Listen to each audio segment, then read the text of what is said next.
इस वक्त जहां पूरी दुनिया का फोकस गजा में होने वाली वॉर पर है, जिसमें हजारों बेगुनाह लोग मारे जा चुके हैं, वहीं हॉर्न ऑफ अफ्रीका के पास रेड सी में कुछ ऐसा हो रहा है जो पूरे मिडिल ईस्ट और इवन पूरी दुनिया को डिस्टेबलाइज कर सकता है। यमनी हौसियों ने इस वक्त दुनिया का सबसे स्ट्रेटेजिक पॉइंट चोक कर दिया है। पिछले 2 महीनों में 12 कंटेनर शिप्स को मिसाइल्स और ड्रोन से टारगेट किया गया है, जिसकी वजह से ग्लोबल ट्रेड बुरी तरह अफेक्ट हुआ है। इसी एग्रेशन के जवाब में अमेरिकन और ब्रिटिश नेवी ने 11 और 12 जनवरी को यमन पर जबरदस्त बम्बार्डमेंट की, जिसके जवाब में 16 जनवरी को हौसियों ने एक दफा फिर रेड सी से गुजरने वाले एक और समुद्री जहाज पर ड्रोन से अटैक किया है, जिसके बाद सिचुएशन मजीद टेंस हो गई है। असल में जब इसराइल ने गजा पर अटैक किया तो ईरान बैक्ड यमनी हौसियों ने हमास के लिए फुल सपोर्ट अनाउंस की, मगर क्योंकि यमन गजा से तकरीबन 2000 किलोमीटर दूर है तो हौसी डायरेक्टली इस वॉर का हिस्सा नहीं बन सकते थे। इसीलिए नवंबर 2023 में उन्होंने ऐलान किया कि वो रेड सी में यमन के पास से गुजरने वाली हर उस शिप पर अटैक करेंगे जो या तो इसराइल जा रही हो या फिर वो इसराइल से आ रही हो, या उस पर इसराइली फ्लैग लगा हो या उस पर कोई भी इसराइली हो। और ये अटैक्स तब तक जारी रहेंगे जब तक इसराइल गजा पर अटैक्स बंद नहीं कर देता। इन अटैक्स की वजह से ग्लोबल ट्रेड बुरी तरह डिसरप्ट हुआ है और उसकी वजह यह है कि रेड सी का ये सारा एरिया हमारी दुनिया के लिए बहुत ही ज्यादा इम्पोर्टेंट है। देखें, ग्लोबल इकोनॉमी चलाने के लिए स्मूथ ट्रेड का होना बहुत जरूरी है और हमारी दुनिया का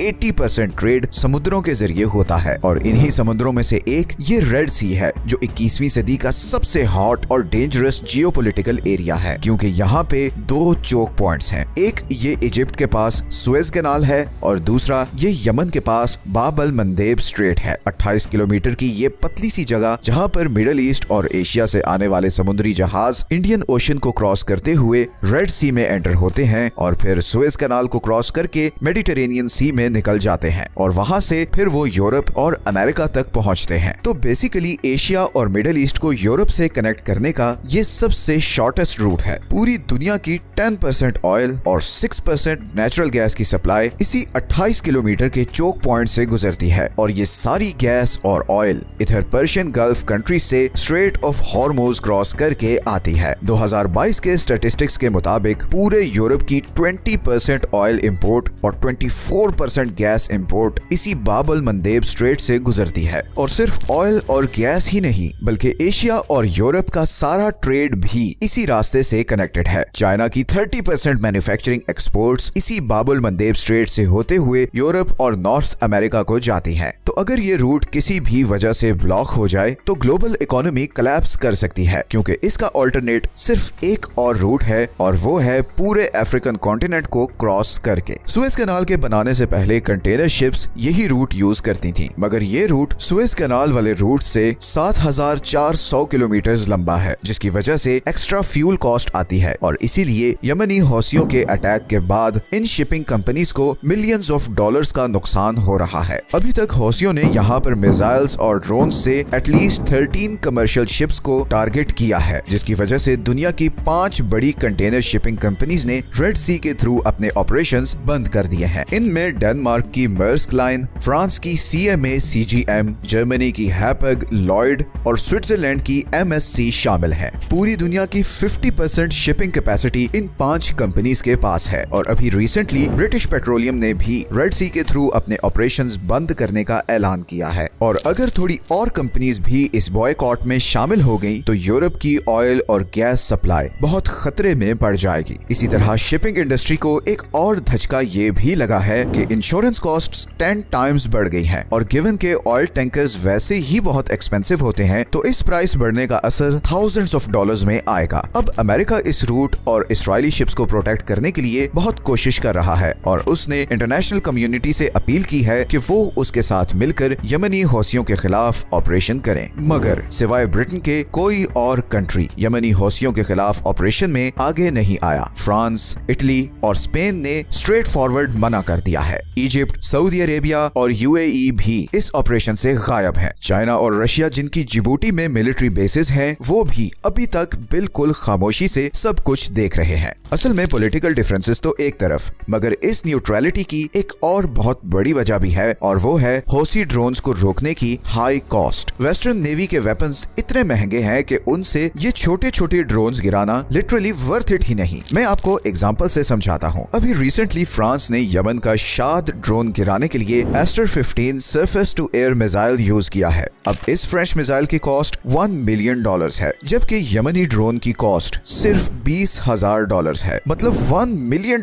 का मिसाइल मार के $20,000 का ड्रोन तबाह करना किसी भी तरह से जस्टिफाइड नहीं। लेकिन दूसरी तरफ अगर ये शिप्स तबाह होती हैं तो वो भी मिलियंस ऑफ डॉलर्स का नुकसान है। तो हौसियों के लिए विन विन सिचुएशन है। इसी तरह हौसीज के पास दो और भी बहुत जबरदस्त हथियार हैं। एक तो 1400 किलोमीटर की रेंज वाले बैलिस्टिक मिसाइल्स जो जमीन में इस रेंज के अंदर हर चीज को टारगेट कर सकते हैं, और दूसरा 40 से 800 किलोमीटर की रेंज वाले एंटी शिप क्रूज मिसाइल्स जो किसी भी शिप को बहुत ही एक्यूरेटली निशाना बना सकते हैं। And on top of this western हथियारों के मुकाबलों में ये बैलिस्टिक मिसाइल्स बहुत सस्ते हैं, इसीलिए ये बहुत ही कॉम्प्लिकेटेड कॉन्फ्लिक्ट बन गया है और बहुत से कंट्रीज अभी इसका पार्ट नहीं बनना चाह रहे। इस ब्लॉकेड का इजिप्ट पर भी बहुत नेगेटिव असर पड़ेगा, क्योंकि वो सुएज कैनाल से गुजरने वाली शिप्स से $10 बिलियन एनुअली कमाता है। इसीलिए जब कंटेनर्स अफ्रीका के रूट से जाएंगे तो इजिप्शियन इकोनॉमी को अच्छी खासी हिट पड़ेगी। सऊदी अरब अभी तक इस मामले पर खामोश है। हालांकि 2015 से सऊदी अरब यमनी हौसियों के खिलाफ लड़ रहा है, मगर अब रिसेंटली सऊदी अरब ने यमन के अगेंस्ट अपनी अप्रोच बदली है। सऊदी अरब ने रिसेंटली यमनी लीडरशिप के साथ पीस ट्रीटीज भी साइन की हैं। कुछ एनालिस्ट्स के मुताबिक सऊदी अरब को यूएसए पर काफी गुस्सा भी है, क्योंकि जब यमनी ड्रोन सऊदी अरब की ऑयल पाइपलाइंस पर अटैक करते थे तो अमेरिका का कोई खास प्रोएक्टिव रिस्पांस नहीं होता था। इसीलिए अब सऊदी अरब सिर्फ एक स्पेक्टेटर बनकर सारी सिचुएशन को देख रहा है। लेकिन दूसरी तरफ यूएई अमेरिका पर बहुत दबाव डाल रहा है कि वो हौसीज पर फुल स्केल अटैक करे, बिकॉज यूएई यमन में एंटी हौसी ग्रुप को सपोर्ट करता है और पिछले कुछ सालों से यूएई यमन में बहुत ज्यादा इंटरेस्ट ले रहा है, और उसकी वजह यमन में डिस्कवर होने वाले बहुत बड़े ऑयल रिजर्व्स हैं। कुछ रिपोर्ट्स के मुताबिक यमन में वेनेजुएला के बाद दुनिया के दूसरे सबसे बड़े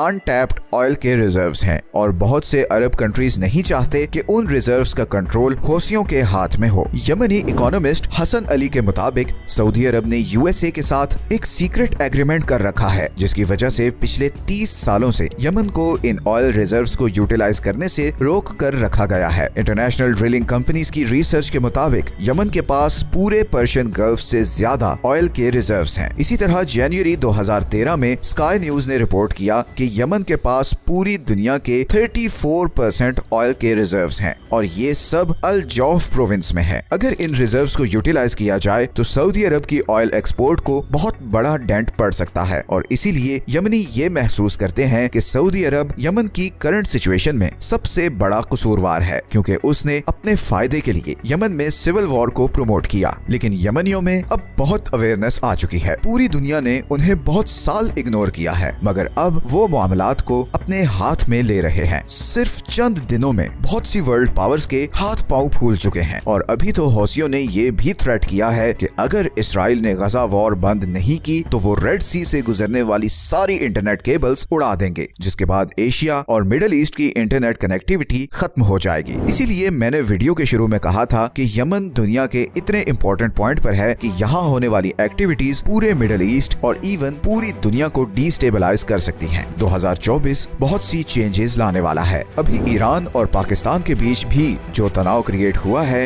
ये भी इस लार्जर जियोपॉलिटिकल गेम की एक कड़ी है। अगले चंद महीने बल्कि हफ्ते बहुत ही डिसाइसिव होने वाले हैं। आप लोग जियोपॉलिटिकल वर्ल्ड में बहुत बड़ी चेंजेस देखने वाले हैं, और हम जल्द उन टॉपिक्स पर वीडियोस बनाने वाले हैं। ये हैं वो सारे सोर्सेज जहां से हमने इस वीडियो के लिए कंसल्ट किया है। अगर आप ऐसी ही इंफॉर्मेटिव वीडियोस देखना चाहते हैं तो चैनल को सब्सक्राइब जरूर कर लें, ताकि आपको टाइमली नोटिफिकेशंस मिलते रहें। मिलते हैं नेक्स्ट वीडियो में एक और इंटरेस्टिंग टॉपिक के साथ। अपना ख्याल रखें। अल्लाह हाफिज।